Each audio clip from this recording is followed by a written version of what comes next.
This is Alice from Walt Disney Animation's 1951 classic, Alice in Wonderland. And this is Chihiro from Studio Ghibli's 2001 masterpiece, Spirited Away.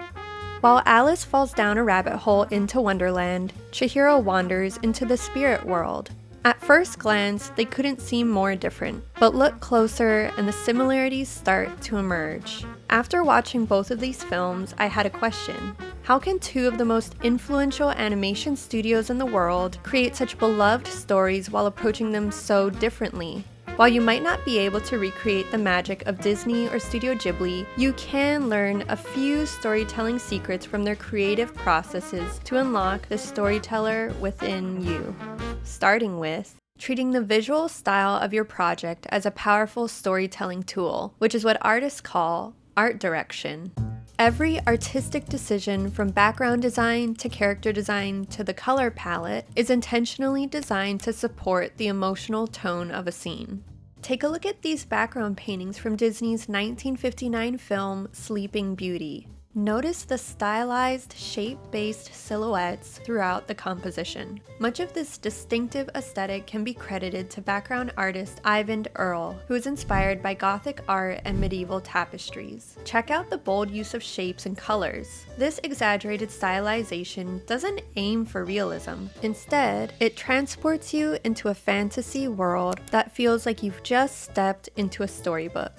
You'll notice this use of exaggeration and stylization all throughout Disney's films, especially in their character designs. Disney uses a design principle called shape language, often defining characters by clear, readable, geometric shapes. Have you ever noticed that Baymax is made up of circles? Ralph is shaped like a square, and Jafar is a walking triangle? This variety in body shapes and silhouettes not only brings depth and diversity to the worlds the characters live in, but it also helps communicate their personality. And beyond characters, Disney creates a visual roadmap of the entire film through what's called a color script. At a glance, the color script can quickly show the color, lighting, and mood changes throughout the film. Take The Lion King as an example. Scenes with Simba and Mufasa are draped in this warm, golden light, creating a feeling of safety. And in just a few scenes later, we see Scar and his hyena minions steeped in murky green tones, evoking a sense of danger. And while we might not consciously register these color changes while watching, they're still having a powerful impact on us.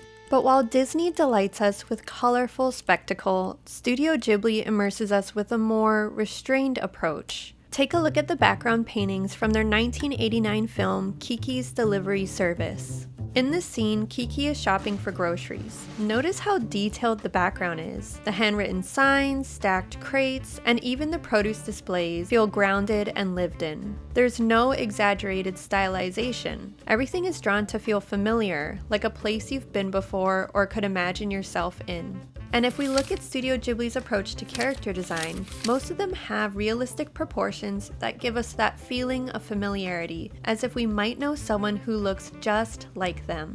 Instead of using exaggerated shapes or cartoonish styles, Ghibli designs its characters to look and feel like real people, making it easy for audiences to connect with them. Though that sense of restraint doesn't end there, because you can see it in their use of color too. Unlike Disney, who often relies on color to communicate meaning, Ghibli uses color to convey the atmosphere of a place or moment. Take Spirited Away as an example. The warm amber glow of this bathhouse creates a welcoming atmosphere, while the cool, muted lighting of this train scene creates a quiet, contemplative mood. These shifts in color and lighting subtly enhance the emotional tone of the scene without exaggerating the moment. Okay, so you've learned how art direction can enhance your story, but that's only half the battle. How will you execute your vision? What medium will you choose? You can't tell your story unless you decide on an animation style. Disney's always been ahead of the curve when it comes to animation technology. Since its founding in 1923, they've been experimenting and innovating, all while keeping that signature Disney magic. It all started with traditional hand-drawn animation. Think Snow White and the Seven Dwarfs and Pinocchio, where every frame was drawn by hand, inked onto a plastic sheet called celluloid, painted, and then photographed one by one. But eventually, Disney introduced new tools to speed up this time-consuming process, and one of the first was called xerography. This method eliminated the traditional inking step and went like this. Artists would animate on paper as they normally would, but instead of their work going to the inking department, they would go to the Xerox machine, where they would get photocopied directly onto cells and then painted by hand. This method saved time and gave the animation a rougher, sketchier look. And later during the 70s, Disney developed the Computer Animation Production System, also known as CAPS. This was a digital ink and paint program used in films like The Little Mermaid, Beauty and the Beast, and Aladdin. But after a few hand-drawn films didn't perform well at the box office, and with other studios having huge success with their CG films, Disney felt the pressure to shift to computer animation. They gave hand-drawn animation one last shot with Princess and the Frog and Winnie the Pooh, but ultimately made the full switch to CG. And ever since then, they've continued to innovate by blending styles. You can see it in shorts like Paperman, Feast, and most recently, Wish. These CG films were stylized to resemble the look and feel of their past hand-drawn films, keeping the handcrafted charm of 2D alive in the digital world. But Disney isn't the only one dabbling in digital tools. Studio Ghibli has gotten in on it too, though in a slower, more selective way. In fact, Ghibli didn't start using digital ink and paint tools until their 1999 film, My Neighbors the Yamadas, nearly 10 years after Disney. But at a time when Japanese studios were resistant to change and many believed that hand-drawn animation was fading out, Studio Ghibli showed everyone how to bring hand-drawn animation into the 21st century without compromising on quality.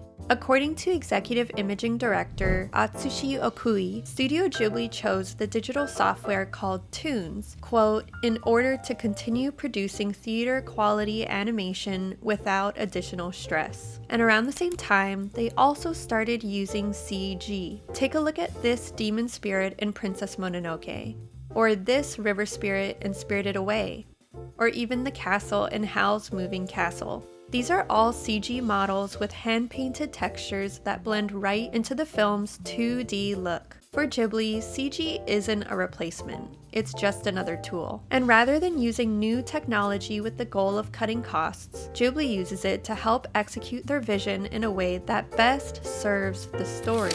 Alright, so you figured out your art direction, maybe even your animation style, but that's not enough. You have to understand that what separates good artists from great artists isn't natural-born talent. It's the ability to tap into your personal experiences to create art that truly connects with other people. And you do this by telling a great story. When you think of Disney, chances are a specific story instantly comes to mind.